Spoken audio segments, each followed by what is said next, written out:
ഈശ്വമിശിഹായ്ക്ക് സ്തുതിയായിരിക്കട്ടെ. എൻ്റെ പേര് ജിബി. ഞാൻ വൈക്കത്തു നിന്നാണ് വരുന്നത്. വൈക്കം സെൻറ്റ് ജോസഫ് ഫൊറോനാപ്പള്ളി ഇടവക അംഗമാണ്.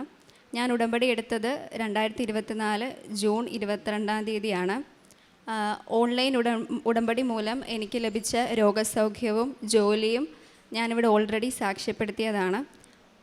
അങ്ങനെ ഞാനൊരു MNC IT കമ്പനിയിലാണ് ജോലി ചെയ്യുന്നത്. അങ്ങനെ അമ്മയുടെ സഹായത്താൽ ഞാൻ ജോലിയിൽ പ്രവേശിക്കുകയും എനിക്ക് നല്ലൊരു പ്രൊജക്റ്റും നല്ലൊരു ടൂളും, അങ്ങനെ ഫ്രഷറായിട്ടുള്ള ഒരാൾക്ക് ടെക്നിക്കൽ റോൾസ് അങ്ങനെ കൊടുക്കാത്തതാണ്. എനിക്ക് അമ്മയുടെ അനുഗ്രഹത്താൽ അങ്ങനെ ഒരു ടെക്നിക്കൽ റോൾ ലഭിക്കുകയും നല്ലൊരു പ്രൊജക്റ്റ് ഞാൻ ജോയിൻ ചെയ്ത ഉടനെ തന്നെ നല്ലൊരു പ്രൊജക്റ്റിലേക്ക് ഞാൻ ഓൺബോർഡ് ആവുകയും ചെയ്തു.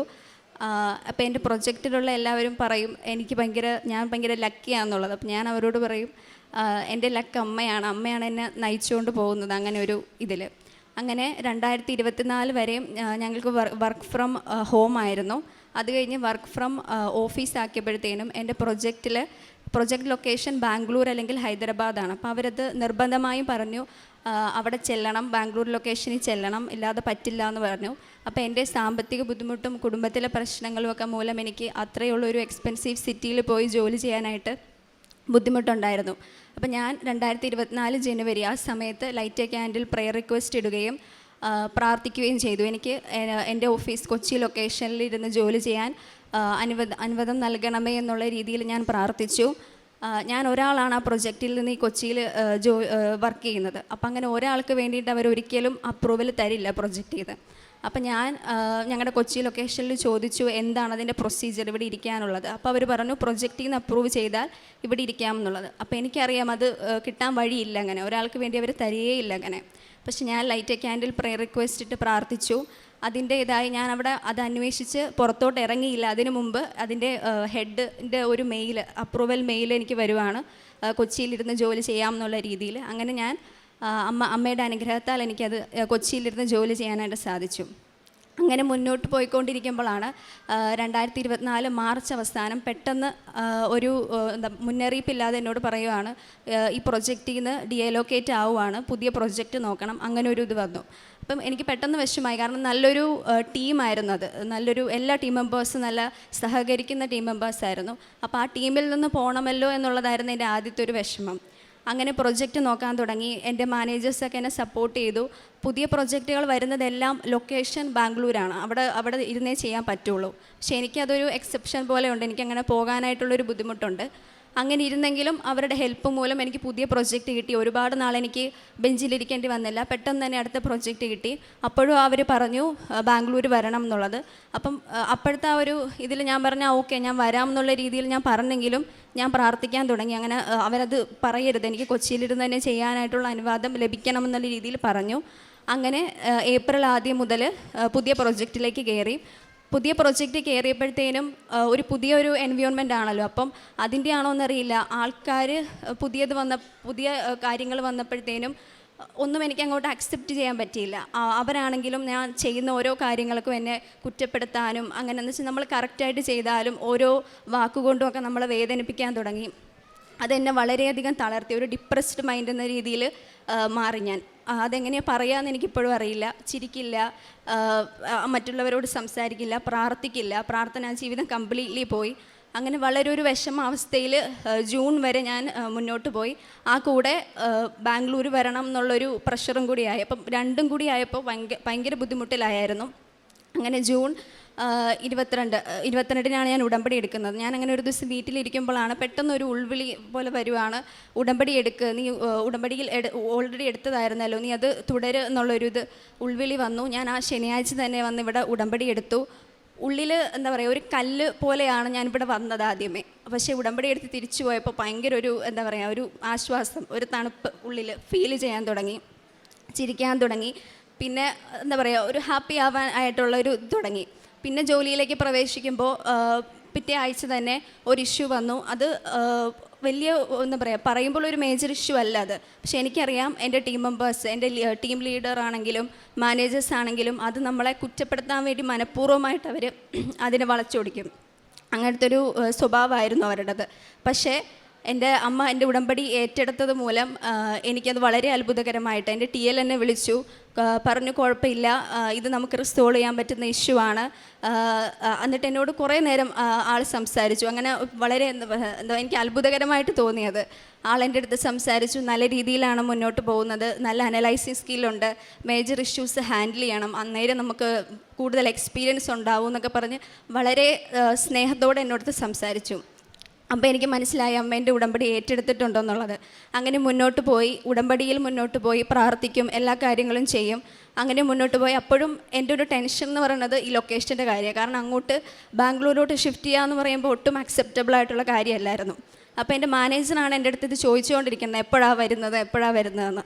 അപ്പം ആളുടെ അടുത്ത് ഞാൻ ആൾക്കൊരു മെസ്സേജ് അയക്കുകയോ ഒന്നും ചെയ്യില്ല. കാരണം എനിക്ക് പേടിയാണ്, ആളത് ചോദിക്കുകയോ ഇല്ലയോ, അങ്ങനത്തെ ഒരു ടെൻഷനായിരുന്നു എനിക്ക് ഉണ്ടായിരുന്നത്.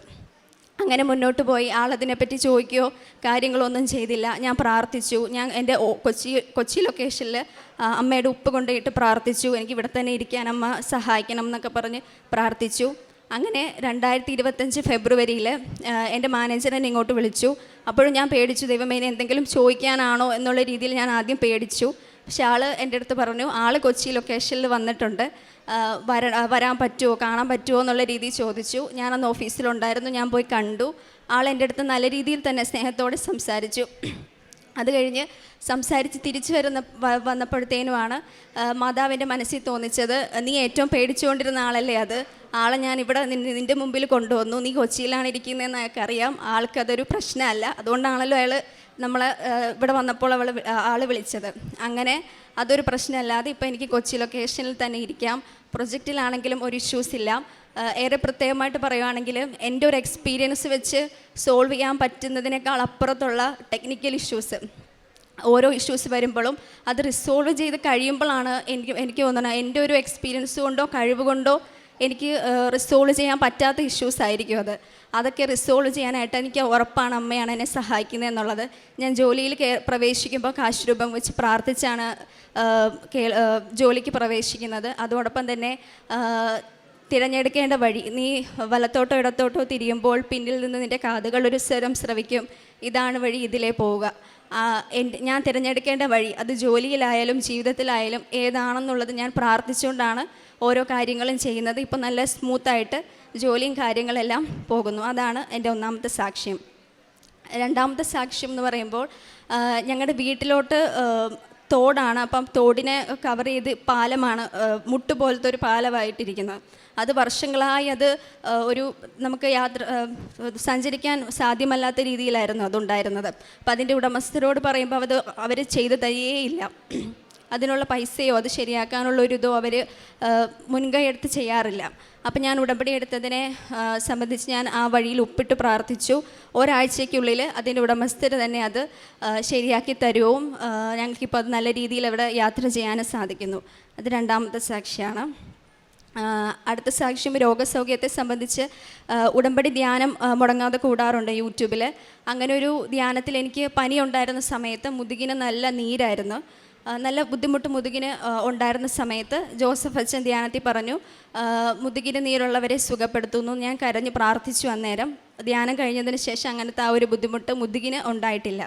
അതൊന്നാമത്തെ രോഗസൗഖ്യം. അതുപോലെ തന്നെ ഭക്ഷണം കഴിച്ച് കഴിയുമ്പോൾ വയറിന് ബുദ്ധിമുട്ടുണ്ടാവും. അതുപോലെ എപ്പോഴും ഡ്രൈ ആയിക്കൊണ്ടിരിക്കുന്ന ഒരു ബുദ്ധിമുട്ടും ഉണ്ടായിരുന്നു. അത് ഞാൻ ഉപ്പും തൈലവും ഞാൻ നാവിൽ തേച്ച് പ്രാർത്ഥിക്കും, ഉപ്പ് കഴിക്കുകയും ചെയ്യും. അങ്ങനെ ആ ബുദ്ധിമുട്ട് എനിക്കിപ്പോൾ ഇല്ല. അതൊരു വർഷത്തോളം എനിക്കുണ്ടായിരുന്നു. ആ രോഗസൗഖ്യവും എനിക്ക് ലഭിച്ചതാണ്. അതുപോലെ തന്നെ പറയാനാണെങ്കിൽ ജപമാല റാലിയിൽ പങ്കെടുത്തായിരുന്നു 2024. അപ്പം ഞങ്ങളുടെ അതിരൂപതയിൽ പട്ടം മുടങ്ങി നിന്നിരുന്ന കുറച്ച് ബ്രദേഴ്സുണ്ട്. ഒരാളെ എനിക്ക് പേഴ്സണലി അറിയാവുന്നതാണ്, ഞങ്ങളുടെ വീടിൻ്റെ അടുത്തുള്ളതാണ്, ചെറുപ്പം മുതലേ അറിയാവുന്നതാണ്. അപ്പോൾ അതിൻ്റെ ഒരു വിഷമം പ്രാർത്ഥിക്കണം എന്നൊക്കെ അവർ പറഞ്ഞിരുന്നു. അപ്പം ജപമാല റാലിയിൽ ഞാൻ ആ ഒരു നിയോഗം മാത്രമാണ് ഞാൻ അമ്മയുടെ അടുത്ത് പറഞ്ഞത്. അവർക്ക് പട്ടം ലഭിക്കണം, ആ പ്രതിസന്ധി ഘട്ടം മാറി അവർക്ക് പട്ടം ലഭിക്കണമെന്ന്.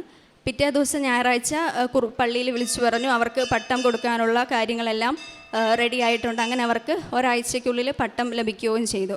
അത് വേറൊരു അനുഗ്രഹമാണ്. അതുപോലെ ഞാൻ ഞങ്ങളുടെ കടബാധ്യതകളാണെങ്കിലും ഓരോ കാര്യത്തിലും ഞാൻ അമ്മയുടെ അടുത്ത് പറഞ്ഞു, എപ്പം അത് ആവശ്യം വന്നാലും ഞങ്ങൾക്ക് ഒരു വഴിയില്ല, നമുക്കൊരു സേവിങ്സോ അങ്ങനെ ഒന്നുമില്ല.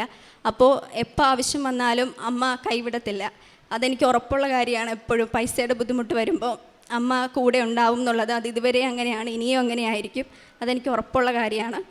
അതുപോലെ ഞാൻ മറ്റുള്ളവർക്ക് വേണ്ടി പ്രാർത്ഥിക്കുന്ന കാര്യങ്ങൾ, അവരുടെ രോഗസൗഖ്യമായാലും ജോലിയുടെ കാര്യങ്ങളായാലും അവരുടെ കുടുംബത്തിലുണ്ടാകുന്ന ബുദ്ധിമുട്ടുകളായാലും അമ്മയുടെ അടുത്ത് സമർപ്പിച്ച് പ്രാർത്ഥിക്കുന്ന എല്ലാ കാര്യങ്ങളും അമ്മ സാധിച്ചെനിക്ക് തന്നിട്ടുണ്ട്.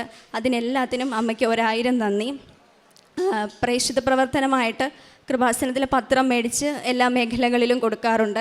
അതുപോലെ സോഷ്യൽ മീഡിയാസിൽ എല്ലാം ഷെയർ ചെയ്യാറുണ്ട്, ധ്യാനം കൂടാറുണ്ട്, സാക്ഷ്യങ്ങൾ കേൾക്കാറുണ്ട്, ഡെയിലി ബ്രെഡ് കേൾക്കാറുണ്ട്, വചനങ്ങൾ പങ്കുവയ്ക്കാറുണ്ട്. പിന്നെ എന്തെങ്കിലും ഒരു പോയിന്റിൽ എന്തെങ്കിലും ഒരു ഇമോഷണലി നമ്മൾ ഡൗൺ ആവുന്ന സമയത്തൊക്കെ അച്ഛൻ്റെ ധ്യാനം, അച്ഛൻ്റെ ടോക്ക് എന്നെ സംബന്ധിച്ചിടത്തോളം എന്നെ ഫിക്സ് ചെയ്യാനായിട്ട് അത് ഭയങ്കര ഹെൽപ്ഫുള്ളാണ്, അച്ഛൻ്റെ ധ്യാനങ്ങൾ. അതുപോലെ സാക്ഷ്യങ്ങളെല്ലാം ഷെയർ ചെയ്യാറുണ്ട്. കാരുണ്യപ്രവർത്തികളായിട്ട് മാനസിക ബുദ്ധിമുട്ട് അനുഭവിക്കുന്ന അമ്മച്ചിമാർ താമസിക്കുന്നിടത്ത് അവർക്ക് ഭക്ഷണം കൊടുക്കുകയും അവർക്ക് മരുന്നിന് വേണ്ടുന്ന പൈസ കൊടുക്കുകയും ചെയ്യാറുണ്ട്. അതിലുപരി എന്നെക്കൊണ്ട് കഴിയുന്ന രീതിയിൽ, അതായത് എൻ്റെ ജൂനിയേഴ്സായിട്ട് വരുന്ന ആൾക്കാർക്കൊക്കെ അറിവ് പങ്കുവെച്ച് കൊടുക്കുന്നത് ഒരു കാരുണ്യപ്രവൃത്തിയാണെന്നാണ് ഞാൻ വിശ്വസിക്കുന്നത്. അതുകൊണ്ട് അവർക്ക് എന്നാൽ കഴിയുന്ന എല്ലാ കാര്യങ്ങളും ടെക്നിക്കൽ സൈഡാണെങ്കിലും എല്ലാം ഒരു മടിയും കൂടാതെ പറഞ്ഞു കൊടുക്കാൻ ശ്രമിക്കാറുണ്ട്. മെഡിക്കൽ കോളേജിലോട്ടുള്ള ഭക്ഷണ പൊതികൾ, ചോറ് പൊതികൾ കൊടുക്കാറുണ്ട്. അതാണ്. പിന്നെ ആധ്യാത്മിക വളർച്ചയെന്ന് പറഞ്ഞാൽ ഞാൻ പറഞ്ഞതുപോലെ ഈ ഒരു ഡിപ്രസ്ഡ് മൈൻഡ് വന്നേ പിന്നെ പ്രാർത്ഥന ഒട്ടും ഉണ്ടായിരുന്നില്ല എനിക്ക്. അപ്പോൾ ഉടമ്പടി എടുത്തപ്പോഴും എനിക്കൊരു വാശി പോലെയായിരുന്നു പ്രാർത്ഥനയിൽ മുന്നോട്ട് നീങ്ങണം. നിയോഗങ്ങൾക്കപ്പുറം ഈ പറഞ്ഞ കാര്യങ്ങളെല്ലാം ഞാൻ നിയോഗങ്ങളായി എഴുതി വെച്ചിട്ടുള്ള കാര്യങ്ങളല്ല, പക്ഷെ അമ്മ എനിക്കതെല്ലാം സാധിച്ചു തന്നു. അതിലുപരി ആധ്യാത്മികമായി വളരണം എന്നുള്ളതായിരുന്നു എൻ്റെ മെയിനായിട്ടുള്ള എയിം എന്ന് പറയുന്നത്. അതുകൊണ്ട് പ്രാർത്ഥിക്കും. രാവിലെ എഴുന്നേൽക്കാനൊക്കെ മടിയുള്ള ആളാണ്, പക്ഷേ ഉടമ്പടി എടുത്തേ പിന്നെ കറക്റ്റായിട്ട് എഴുന്നേറ്റ് പ്രാർത്ഥിക്കും. ബൈബിൾ വായിക്കും. ബൈബിൾ വായിക്കുമ്പോഴെല്ലാം നമ്മുടെ ഡെയിലി ലൈഫുമായിട്ട് ബന്ധപ്പെട്ട് നമ്മൾ ചെയ്യുന്ന ചില കാര്യങ്ങൾ അത് ശരിയാണോ തെറ്റാണോ, നമ്മൾ എങ്ങനെ ആ തീരുമാനം എടുക്കണം എന്നൊക്കെയുള്ളത് ബൈബിൾ വായിക്കുമ്പം നല്ലൊരു എന്താ പറയുക പോസിറ്റീവായിട്ട് തോന്നാറുണ്ട്. കുമ്പസാരിക്കാറുണ്ട്. കൊന്തകൾ, ജപമാലകൾ ചെയ്യാൻ ഒക്കെ മടിയുള്ള ആളായിരുന്നു ഞാൻ. ജപമാലകൾ ചെല്ലും. യാത്രകളിലൊക്കെ ഞാൻ ജപമാല ചെല്ലാത്ത യാത്രകളില്ല. എവിടെ പോയാലും കാശുരൂപ എൻ്റെ കൂടെ ഉണ്ടാവും. ജപമാലകൾ ചെല്ലാൻ തുടങ്ങി, കുടുംബ പ്രാർത്ഥന ചെല്ലാൻ തുടങ്ങി. കുടുംബത്തിലാണെങ്കിലും എന്താ പറയുക ഒരു സന്തോഷം, സമാധാനം. എല്ലാവരും അമ്മയുടെ ആൾക്കാരാണ്, എപ്പോഴും പ്രാർത്ഥിക്കുകയും ഇവിടെ വരികയും പ്രാർത്ഥിക്കുകയൊക്കെ ചെയ്യാറുണ്ട്. അതെല്ലാം ആധ്യാത്മികമായി വളരാൻ അമ്മ അനുഗ്രഹിച്ച കാര്യങ്ങളാണ്. അതുപോലെ എനിക്ക് ഈ മാനസികമായി ഇങ്ങനെ ബുദ്ധിമുട്ട് വന്നേ പിന്നെ എനിക്ക് ഒരുപാട് ആരോഗ്യ പ്രശ്നങ്ങൾ ഉണ്ടാവാറുണ്ട്. അതെല്ലാം പൂർണ്ണമായി മാറ്റണമേ എന്നതിലുപരി അതിലെ സഹിക്കാനുള്ളൊരു കഴിവ് തരണമേ എന്നാണ് ഞാൻ അമ്മയുടെ അടുത്ത് പ്രാർത്ഥിക്കാറ്. അമ്മ അതിനെന്നെ സഹായിക്കാറുമുണ്ട്. അപ്പം എല്ലാവരും ചോദിക്കുന്നത് കാര്യമാണ്, എപ്പോഴും പ്രാർത്ഥിക്കുക കൊടുക്കുകയൊക്കെ ചെയ്യുമല്ലോ, അപ്പോഴും എന്താണ് എപ്പോഴും രോഗങ്ങൾ വരിക, അല്ലെങ്കിൽ എന്താ അങ്ങനെ വയ്യാത്തതെന്നൊക്കെ ചോദിക്കും എപ്പോഴും. അപ്പോഴും ഞാൻ പറയുന്ന ഒരു കാര്യമാണ്, നമ്മുടെ കൂടെ നമ്മുടെ ജീവിതത്തിൻ്റെ ആ ഒരു ബോട്ട് ആയിട്ട് നമ്മൾ കൺസിഡർ ചെയ്യുവാണെങ്കിൽ അതിൽ തമ്പുരാനുണ്ടെങ്കിൽ അത് തിരമാലകളും കാറ്റുമൊക്കെ വന്നാലും അത് ആടി ഒലയും, പക്ഷെ ഒരിക്കലും അത് മുങ്ങിപ്പോവില്ല. അതാണ് അതിൻ്റെ ഒരു ഇത്. എപ്പോഴും എന്താ പറയുക മുന്നോട്ട് പോകാനായിട്ടുള്ളൊരു ധൈര്യം തമ്പുരാൻ തരും. അമ്മ കൂടെ ഉണ്ടെന്നുള്ളൊരു ഉറച്ച വിശ്വാസമാണ് ഇപ്പോഴും ഉള്ളത്. അങ്ങനെ എനിക്കും എൻ്റെ കുടുംബത്തിനും എൻ്റെ പ്രിയപ്പെട്ട എല്ലാവർക്കും കൃപാസനം അമ്മ വഴിയും ഈശോ വഴിയും ലഭിച്ച എല്ലാ അനുഗ്രഹങ്ങൾക്കും ഒരുപാട് ഒരുപാട് ഒരുപാട് നന്ദി പറയുന്നു. സങ്കീർത്തനം 93 4 തിരുവചനം. സമുദ്രങ്ങളുടെ ഗർജനങ്ങളെയും ഉയരുന്ന തിരമാലകളെയും കാൾ കർത്താവ് ശക്തനാണ്. ജിബി ജോസഫ് എന്ന ഈ മകൾ തൻ്റെ പ്രതിസന്ധി നിറഞ്ഞ ജീവിതത്തിൽ കൃപാസന മാതാവിൻ്റെ ഉടമ്പടി എടുത്ത് അതെങ്ങനെ അതിജീവിച്ചുവെന്ന് ഈ അൾത്താരയിൽ അമ്മയുടെ തിരുനടയിൽ നന്ദി പറഞ്ഞ് സാക്ഷ്യപ്പെടുത്തുകയാണ്. മകളാദ്യം MNC കമ്പനിയിൽ ജോലി ചെയ്യുമ്പോൾ അവിടെ ഉണ്ടായിരുന്ന വർക്ക് പ്രഷറുകൾ, മകൾ പൂർണ്ണ ആത്മാർത്ഥതയോടുകൂടി ജോലി ചെയ്തിട്ടും അതിനെ വാല്യൂ ചെയ്യാതെ വല്ലാതെ ഡിഫെയിം ചെയ്യുന്ന, ഇകഴ്ത്തുന്ന പെരുമാറ്റങ്ങൾ, അത് മകളെ കടുത്ത വിഷാദത്തിലേക്ക് നയിക്കുമ്പോഴും പരിശുദ്ധമയിൽ ആശ്രയിച്ച് ജീവിതത്തെ ഒന്നുകൂടി ഊർജിതപ്പെടുത്തുവാനും ക്രമപ്പെടുത്തുവാനും മകൾ തീരുമാനിക്കുന്നു. അങ്ങനെയാണ് മകൾ വീണ്ടും ഉടമ്പടി പുതുക്കിക്കൊണ്ട് തൻ്റെ ജീവിതത്തെ പരിശുദ്ധ കൃപാസന മാതാവിന് സമർപ്പിക്കുന്നത്. മകൾ പറയുന്നുണ്ട്, അതിനുശേഷം തൻ്റെ കഴിവിനാലല്ല, അമ്മയുടെ പ്രത്യക്ഷീകരണത്തിൻ്റെ കൃപയാൽ തൻ്റെ മേലധികാരികൾ ഓരോരുത്തരും മകളോട് വളരെ സൗഹൃദത്തോടും സ്നേഹത്തോടും പെരുമാറാൻ തുടങ്ങി. മകൾ ചെയ്ത പ്രോജക്റ്റ് വർക്കുകൾ അപ്രീഷിയേറ്റ് ചെയ്യുവാൻ തുടങ്ങി. ആ ചെയ്യുന്ന ജോലിയിൽ മകൾക്ക് ഒരു സാറ്റിസ്ഫാക്ഷനും അത് ഒരു സന്തോഷവും വരുവാൻ തുടങ്ങി. അത് തൻ്റെ കഴിവിനാലല്ല, അമ്മയുടെ കൃപയാൽ മാത്രം അനുവദിച്ച് ലഭിച്ചത്. ഉടമ്പടി എടുത്ത് ജീവിതത്തെ എൻ്റെ മുഴുവൻ തകർച്ചയോടുകൂടി കൊടുത്തപ്പോൾ അമ്മ മാതാവ് നൽകിയ ആദ്യത്തെ അടയാളമായി മകളിവിടെ സാക്ഷ്യപ്പെടുത്തി. രണ്ടാമത്തത് വർക്ക് ഫ്രം ഹോം നിർത്തി ബാംഗ്ലൂർ ഓർ ഹൈദരാബാദ് ഓഫീസിൽ വർക്ക് ചെയ്യണം എന്ന രീതിയിൽ വീണ്ടും അടുത്തൊരു പ്രതിസന്ധി ഉടലെടുക്കുമ്പോൾ മകൾ വീണ്ടും അത് അമ്മയിൽ തന്നെയാണ് ആശ്രയിച്ച് ആ നിയോഗം സമർപ്പിക്കുന്നത്. വീടിൻ്റെ സാഹചര്യങ്ങൾ കാരണം പോകുവാൻ ബുദ്ധിമുട്ടുള്ളത് കൊണ്ട് കൊച്ചിയിലുള്ള ഓഫീസിൽ നിന്ന് ജോലി ചെയ്യുവാൻ വേണ്ടി ആഗ്രഹിക്കുന്നു. എന്നാൽ ഒരേ ഒരാൾ മോൾ മാത്രം ആ പ്രോജക്റ്റിൽ കൊച്ചിയിൽ നിന്ന് ജോലി ചെയ്യുവാൻ പറ്റുന്ന വിധത്തിൽ അമ്മ മാതാവ് അസാധ്യമെന്ന് കരുതിയത്, വലിയ ക്ലേശത്തിലാകും ജീവിതമെന്ന് കരുതിയത് കരങ്ങളിലെടുത്ത് നിസ്സാരമായി മകൾക്കത് അനുവദിച്ച് നൽകിയതിനെയാണ് രണ്ടാമത് സാക്ഷ്യപ്പെടുത്തിയത്. മൂന്നാമത് 10-25 വർഷമായി ഒരു തോടിന് കുറുകെയുള്ള ഒറ്റയടി പാലം, അത് എന്നും പണിമുടക്കും പ്രയാസവും നൽകുന്നത് ശരിയാക്കുവാൻ ഉടമകൾ തയ്യാറാകാത്തത് മൂലം വല്ലാതെ ഭയപ്പാടോടുകൂടി മാത്രം സഞ്ചരിച്ചിരുന്നത്. മകൾ പറയുന്നുണ്ട്, ഉടമ്പടിയിൽ നിയോഗം എഴുതി സമർപ്പിച്ച് യാത്രയ്ക്കുള്ള ക്ലേശം മാറ്റിത്തരുവാനായി ആ പാലം നല്ല രീതിയിൽ ക്രമീകരിച്ച് തരുവാനായി പ്രാർത്ഥിക്കുമ്പോൾ ഒരാഴ്ചക്കുള്ളിൽ 23 വർഷമായി വല്ലാതെ ക്ലേശമനുഭവിച്ചിരുന്ന ഒരു ഒറ്റയടി പാലം, അത് അമ്മ മാതാവ് വളരെ ഇടപെട്ടുകൊണ്ട് വളരെ വേഗത്തിൽ ഒരാഴ്ചക്കുള്ളിൽ നല്ലൊരു പാലം നടക്കുവാൻ പറ്റുന്ന വിധത്തിൽ ക്രമീകരിച്ചു കൊടുത്തുവെന്ന. മറ്റൊന്ന് മകളുടെ ശാരീരികമായ അസ്വസ്ഥതകൾ, ശാരീരികമായ ഏതൊരു രോഗാവസ്ഥയിലും ക്ലേശങ്ങളിലും ഉടമ്പടിയുടെ നേർത്തവസ്തുക്കൾ വിശ്വാസത്തോടെ പ്രയോഗിക്കുമ്പോൾ അത് ഔഷധമായിത്തീരുന്നു, സൗഖ്യമായിത്തീരുന്നു, കൂടുതൽ പ്രത്യാശയുടെ ജീവിതത്തെ മുന്നോട്ട് നയിക്കുവാൻ കരുത്തായി മാറുന്നു.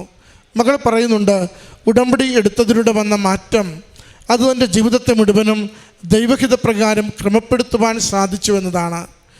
ഒരിക്കലും താല്പര്യമില്ലാതിരുന്ന ജപമാല സന്തോഷത്തോടെ ആവർത്തിച്ച് ചൊല്ലുവാൻ സാധിക്കുന്നു. പ്രാർത്ഥനകളിൽ വളരെ നന്നായി പങ്കുചേരുവാൻ സാധിക്കുന്നു. മറ്റുള്ളവർക്ക് നന്മ ചെയ്യുവാൻ സന്തോഷത്തോടെ സാധിക്കുന്നു.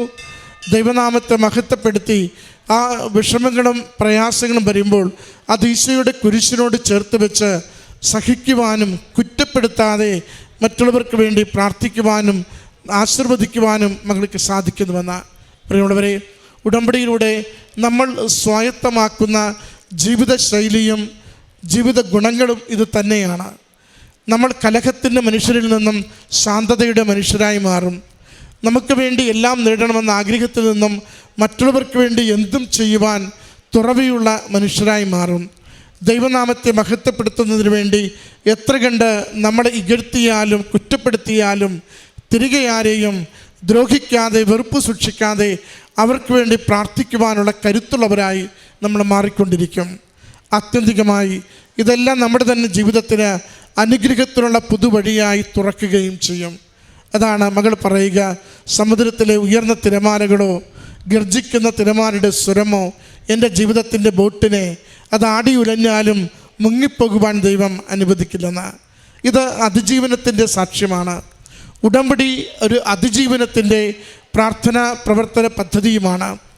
ആരൊക്കെയാണോ മുന്നോട്ട് പോകുവാനാവാതെ നിൽക്കുന്നിടം തന്നെ കുഴിഞ്ഞുകൊണ്ട് വല്ലാതെ വിഷമിച്ച് കൈകാലിട്ടടിക്കുക, മുന്നോട്ട് പോകുവാൻ വേണ്ടി ഈ ജീവിതത്തിൻ്റെ ക്ലേശങ്ങളെ അതിജീവിക്കുവാൻ, രോഗങ്ങളെ അതിജീവിക്കുവാൻ, വ്യക്തിബന്ധങ്ങളിൽ വരുന്ന വിള്ളലുകളെയും കലഹങ്ങളെയും അതിജീവിക്കുവാൻ നമുക്ക് വേണ്ടി ഈ നാളുകളിൽ ദൈവപിതാവ് നൽകിയിരിക്കുന്ന ഏറ്റവും സുന്ദരമായ ജീവിതക്രമമാണ്, ആത്മീയ പദ്ധതിയാണ് ഉടമ്പടി ജീവിതം. അതിലൂടെ നമ്മുടെ ജീവിതങ്ങളെയും അതിൻ്റെ എല്ലാ മേഖലകളെയും കൂടുതൽ അമ്മ മാതാവിലൂടെ ഈശോ അനുഗ്രഹിക്കുന്നതിന് പ്രാർത്ഥിക്കാം. മകൾക്ക് ലഭിച്ച എല്ലാ സംരക്ഷണത്തിനും സഹായത്തിനും സൗഖ്യത്തിനും സന്തോഷത്തിനും അമ്മ മാതാവിനും തിരുക്കുമാരനും നന്ദി പറഞ്ഞുകൊണ്ട് കരങ്ങളടിച്ച് ഈ സാക്ഷ്യം സമർപ്പിക്കാം. അത്യപൂർവ ദൈവാനുഭവങ്ങൾ ഇനി നിങ്ങൾക്കും സ്വന്തം. ഈ യൂട്യൂബ് ചാനൽ ഇതുവരെ സബ്സ്ക്രൈബ് ചെയ്തിട്ടില്ലെങ്കിൽ ഇപ്പോൾ തന്നെ സബ്സ്ക്രൈബ് ചെയ്യുക. ഈ വീഡിയോ ഇപ്പോൾ തന്നെ നിങ്ങളുടെ സുഹൃത്തുക്കൾക്ക് ഷെയർ ചെയ്തുകൊണ്ട് കർത്താവിൻ്റെ പ്രേക്ഷിതരാകുക.